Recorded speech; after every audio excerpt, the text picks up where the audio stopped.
Welcome to Trust Talk. Today on our show, we're joined by Professor Sim Sitkin from Duke University, a renowned expert in leadership. He's going to dive into how trust and distrust work, with trust changing gradually, but distrust being more like a deep-rooted, tough-to-shake belief. He'll share insights from his study on a Dutch court, where differences in values between administrators and judges led to trust issues, and how they worked to fix that.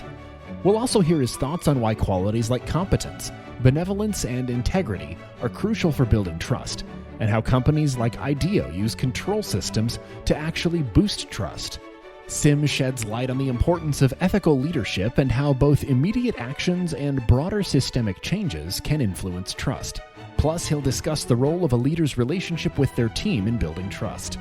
And don't miss his thoughts on the future of trust research, where he's developing a field theory that connects the dots between distrust and general trust.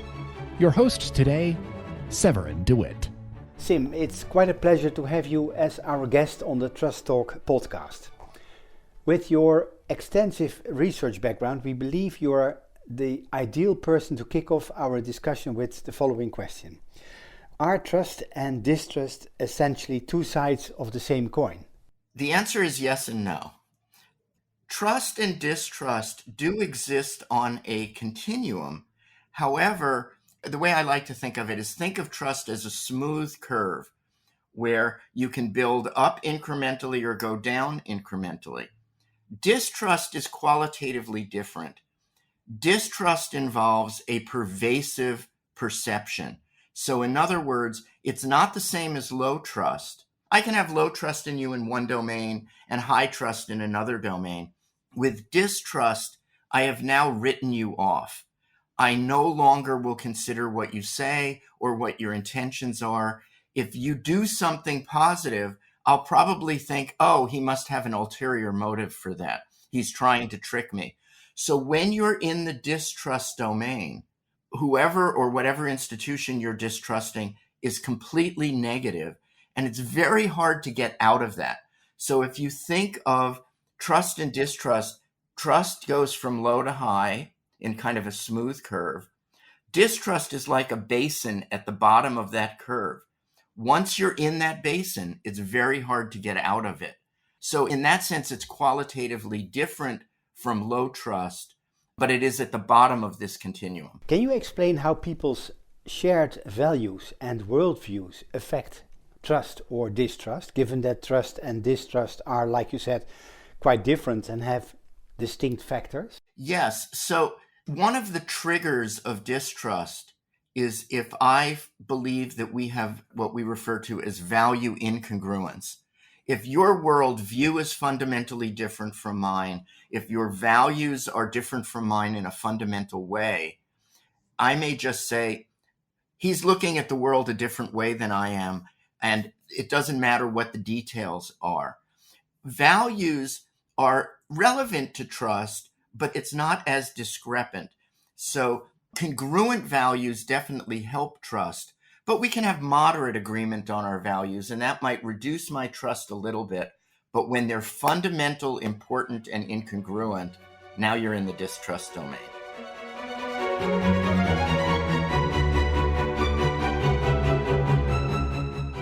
Are competence, benevolence, and integrity equally important when it comes to building trust? And can you share some real-life examples where these qualities make a big difference? Yes. So most of the literature on trust would say they are all three relatively equally important. I don't agree with that. That's not what we found in some of our work. We found things like competence are important once you've established certain kinds of relational connections with the person. That's where benevolence comes in. So I would argue that for trust, benevolence is essential. Competence is helpful. And the example I like to use is imagine you have a political rival or even an enemy. Will you trust them more because they're more competent, even though there is not a shred of benevolence between you? You first want to know that someone actually cares about your welfare. Then you're going to be more open to them. Once you know they care about your welfare, then you do want them to be competent. That's going to matter because I'm not going to rely on you the same way if you're not competent. But benevolence can make higher competence a negative factor rather than a positive factor. You just mentioned value incongruence. You did research with Antoinette Weibel and Katinka Bijlsma-Frankema on value incongruence perceptions as a factor in distrust. From what I understand, this refers to a situation when individuals or groups perceive significant differences in core values with another party, leading to potential distrust. Can you elaborate on what your findings were in that single case study, which I believe involved a Dutch court? Yes, that's correct. What we were looking at was, why was there a fracture between the administrators and the legal side in the court? It really was a very distrustful kind of relationship. And it was because the administrators were focused on efficiency in operations, and the judicial side was focused on the practice of law. And if it was inefficient, so be it, because our focus is on coming to the correct judgment and so forth. And they saw each other. And by the way, I am sure your listeners have encountered this, whether they're on the administrative side or on, like in a university, you could be on the science side. In a company, it could be the administrators trying to enforce the rules and procedures, and other people who are trying to make great products or connect with customers.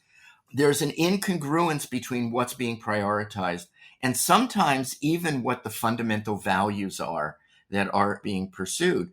And so what happened in that court was there was a complete breakdown of communication between the parties.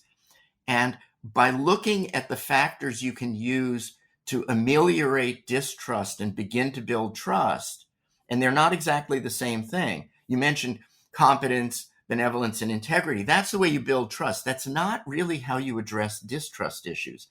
You've first got to build the bridges showing we have some shared values, we have some shared ways of looking at the world, so the differences are not a deal breaker. Once you've built those bridges, and the way you do that is by increasing the amount of interaction. If you look at a lot of the polarization in the world today, people look at what's different between the parties and they don't realize they may have vast overlap in what's similar between the parties. So they could use that to build bridges, to recognize they do have some shared values.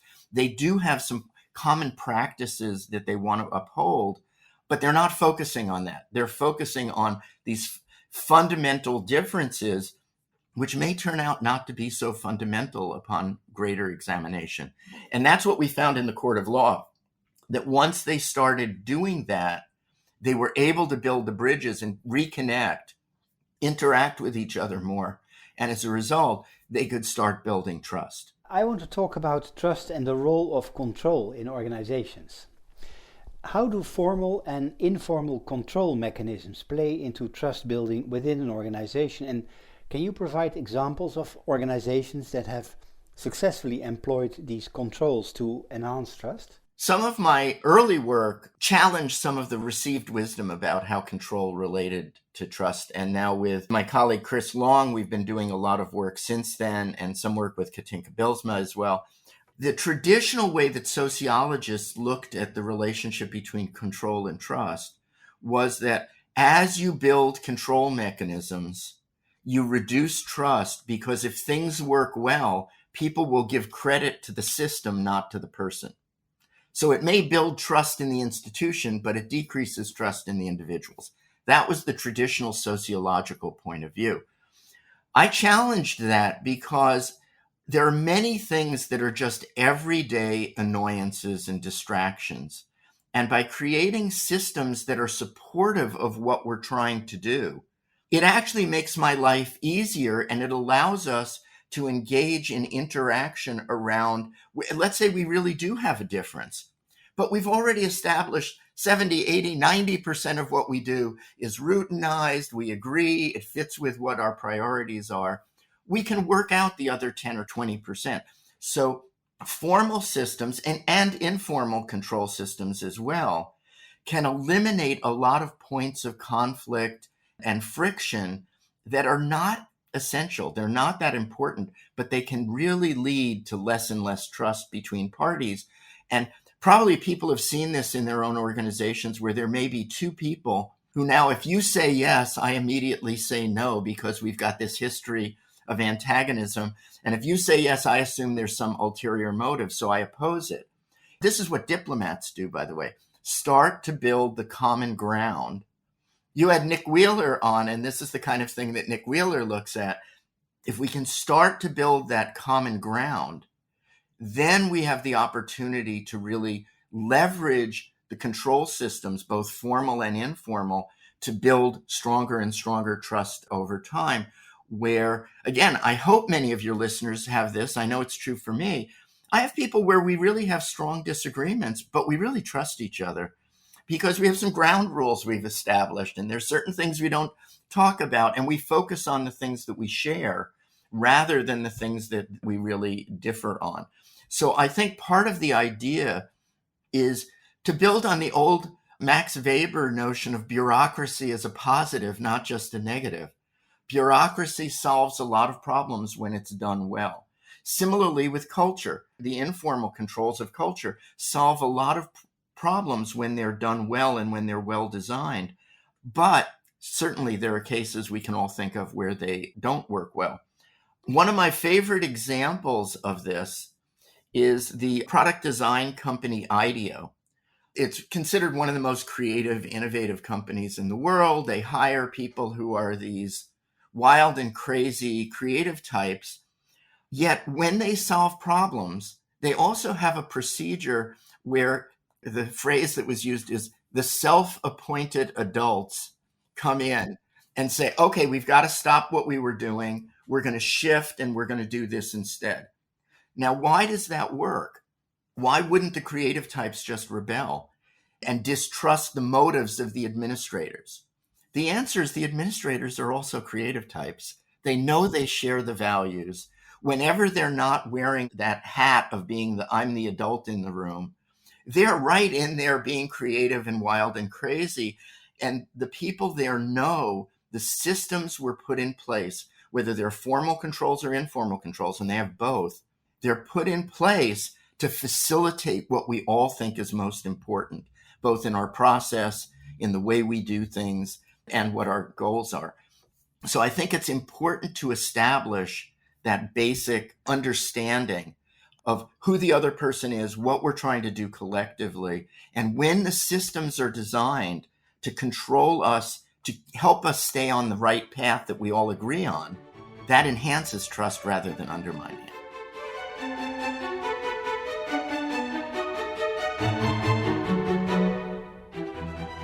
In previous interviews, you've emphasized the importance of preparing future leaders with a focus on reflection, thoughtfulness, and ethics. Can you provide some practical and actionable guidelines for aspiring leaders who aim to enhance their ethical leadership skills? Yeah, I'm not sure they're going to be quite as concrete as you'd like, but let me give it a try. I think one of the downsides of the rise of an economic way of thinking about things is that you can justify almost any decision today by turning to the financials, by turning to the numbers. What I think is missing and what we really, it's not that that's bad. We really want to have those data and be able to look at the objective factors. But I think what's missing is an emphasis on what are the core values we're trying to pursue. What are the things we consider out of bounds, considering our values and our ethical principles? And that as a leader, I not only model that, that's what's commonly emphasized, and I think that's important. But what's not emphasized enough is I need to also provide language for it. I need to be talking about it. I need to be sharing stories about it. So it is true that actions speak louder than words, but what I like to say for leaders is actions in the absence of words are frequently misunderstood. And leaders need to explain why they're doing what they're doing and why they're not doing other things. And they need to not only ground their own actions in values, but they need to encourage others to do that. So the language that is used in discussing options and what our priorities are includes value-driven choices, not just financially driven choices. And you can see, by the way, this circles back to some of the value incongruence issues in distrust and the building a sense of what are our shared values that are guiding what we do. And a lot of times people just assume it's so obvious that it doesn't have to be stated. And if it's so obvious, I would say, so why not state it? It's something we can be proud of. I think the root of leaders being more ethical is grounding their decisions and their articulation of the reasons for the decisions more explicitly in values. That doesn't make you weak-minded, it makes you strong-minded. So do immediate factors like a leader's skills and behavior have a quick impact on trust, while more distant factors like organizational culture and reputation affect trust more slowly over time, in what you found in your research? Well, actually, I don't have direct data on that. So my research hasn't spoken to that explicitly. I would say that I do think that systems have a more long-lasting, I'm not sure it's a slower, but it's a more long-lasting impact than individual leader actions. But I do think the consistency of leader actions and words over time, just like the consistency of the formal and informal systems that are put in place, are fundamental influences on whether trust occurs. And in both cases, by the way, one issue that I really want to make sure we stress here, and often is not addressed, is the importance of conveying understanding. That for leaders, actually for all of us trying to engender trust in others, the first thing that we need to really worry about is, am I conveying to them that I really understand them in their terms, not in my terms? So if I disagree with something you believe, I might say, oh, I understand you, but then I frame it in pejorative terms. That doesn't really reflect your perspective. If you look at polarization today, this is a good example. Both sides either implicitly or sometimes explicitly say, I really don't understand how the other side thinks. If you don't understand how another party thinks and approaches things and values things, there is no reason for them to trust you. Once you show that you do understand them, then you can begin to share positives and negatives and agreements and disagreements, but you've shown you really do understand how they see the world.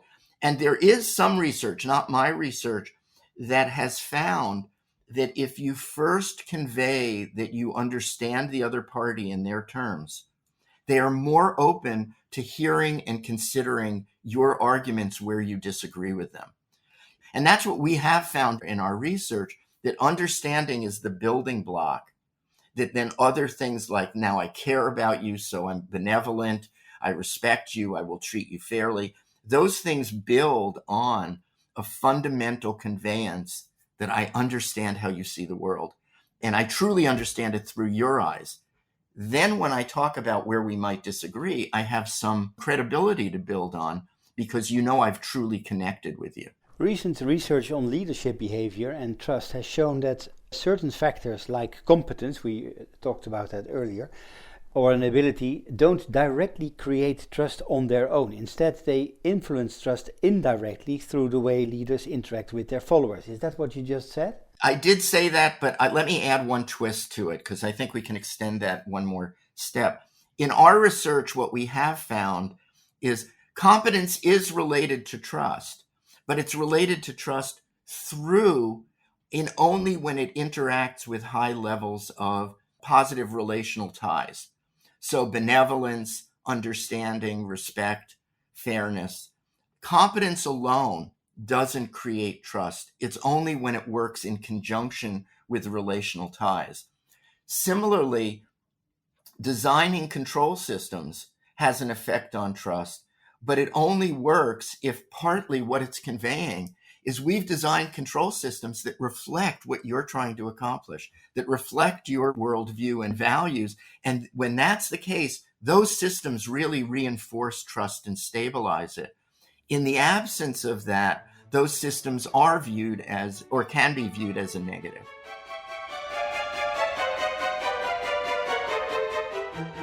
You published together with Morila Hernandez and Chris Long, you mentioned him earlier, your research results into relational leadership and trust. Can you explain why relational leadership behaviors are so crucial in fostering trust within leader-follower relationships? And related to that, what makes the mediation effect of relational leadership on personal and contextual leadership behavior so intriguing and essential for leaders to understand? Okay, yeah, that's what I was just talking about, that if you think about the difference, so we have identified 3 different clusters. It's part of a larger set of clusters of behaviors that effective leaders engage in. And each of those clusters of behaviors we found to have a different effect on followers.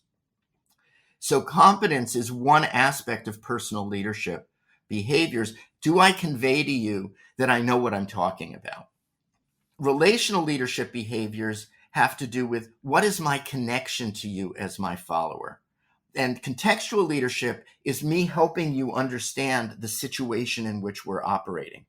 So to the point I made earlier, if I am more competent and you view me as credible, if I am able to clarify the situation that we're operating in, those are positives, but only if you believe my connection to you is positive.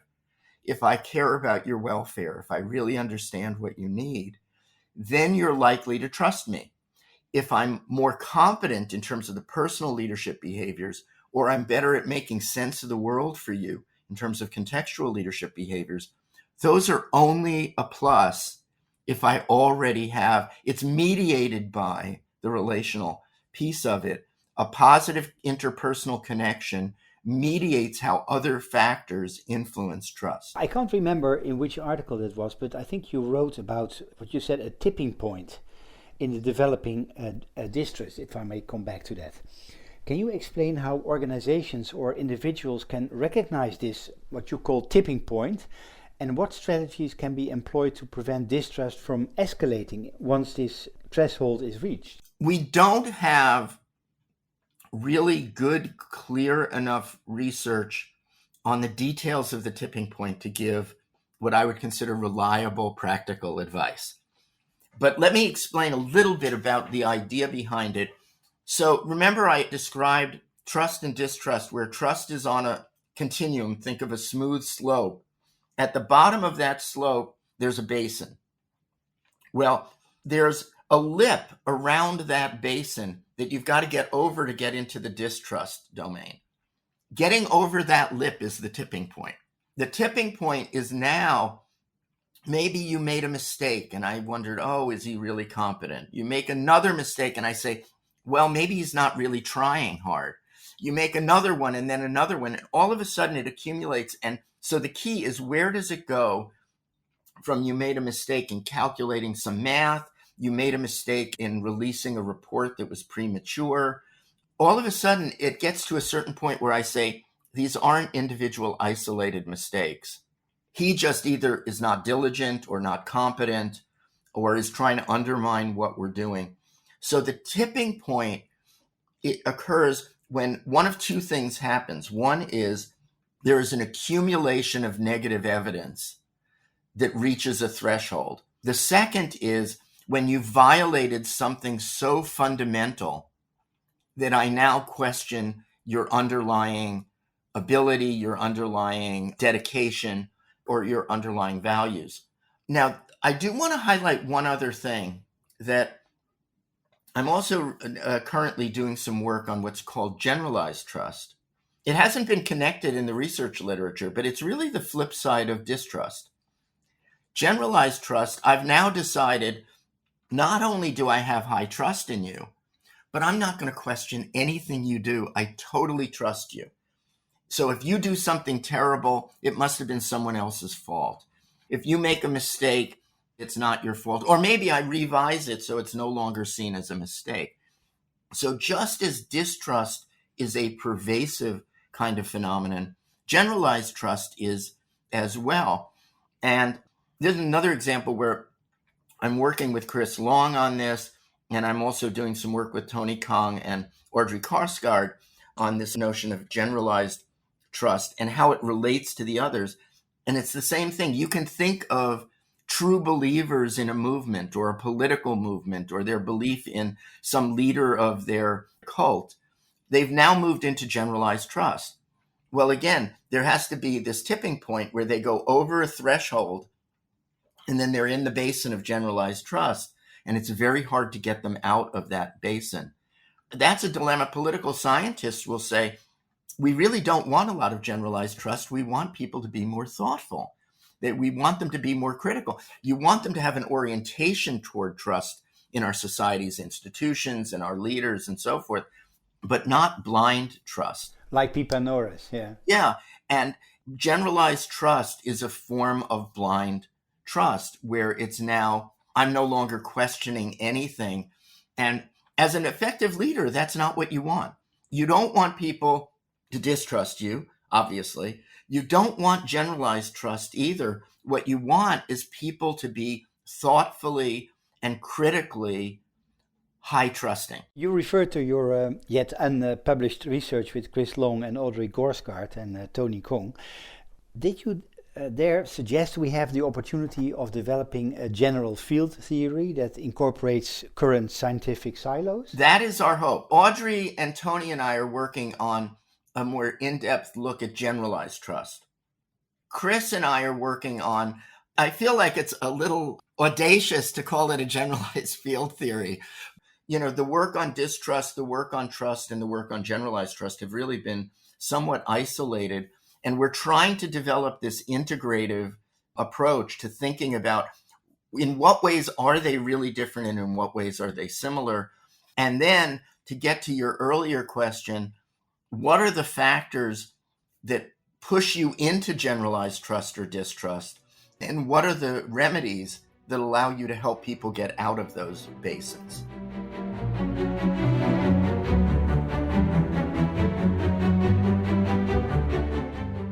Sim, I always end my interviews with a question related to the future. So how do you see the landscape of trust evolving in the next, let's say, decade, especially with the rapid advancements in technology and global dynamics? Well, I think the research on trust has been advancing quite rapidly over the past couple of decades. The volume of research on trust has just exploded. I think one of the reasons a more general theory is helpful is it helps the different subgroups relate to each other and draw on each other in a cumulative way. I think the big breakthrough going forward is in two areas. One is, and we've had this happen in our discussion today, there are several things where we just don't know enough about the specifics and how they work. And so I think the empirical work on trust is really going to advance our understanding of the nuances. The second thing is I don't think there is enough emphasis on the practical implications of our research. And in today's polarized societies and the kinds of conflict that's emerging, understanding how you unravel distrust and build stronger trust ties is going to be essential, not only to operating in business organizations and in government, but in our societies in a whole host of arenas. And you just look at the challenges that are starting to be surfaced about AI. How are people going to be able to trust any information they're getting? And one of the ways that we haven't addressed this is people are in news information bubbles because they need something they feel they can trust, even if it doesn't merit their trust. And so they're staying in a bubble because it keeps reinforcing what they want to believe. And so they feel they can trust it. And I think we need to find ways where people can be more open, more flexible, value having their beliefs challenged. And that requires enhanced trust in our institutions of society. I think that's one of the next big thresholds. Can we understand the erosion of trust in our institutions? And can we provide guidance on how to rebuild that trust? So it shows that there is still a lot to do, and also for us to talk to very different people to get a better understanding of the role of trust in our lives. Yes. Sim, thank you very much for being available. It was a pleasure talking with you. It was my pleasure. I appreciate it. I wish you good luck with your research and publications, and hopefully we meet in real time, maybe on one of the FINT conferences. Yes, I would look forward to that. Thanks so much for inviting me. Of course. Thank you for joining us for another episode of Trust Talk. We hope that you found the conversation valuable and informative. At Trust Talk, we believe in the power of trust to create positive change in the world.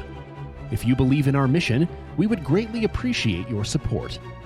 You can help keep Trust Talk going by making a donation on our website at trusttalk.co/donate. Every contribution, no matter how small, helps us to continue bringing you thoughtful and engaging podcasts. Thank you for your support and for listening to Trust Talk. We look forward to meeting you again for future episodes.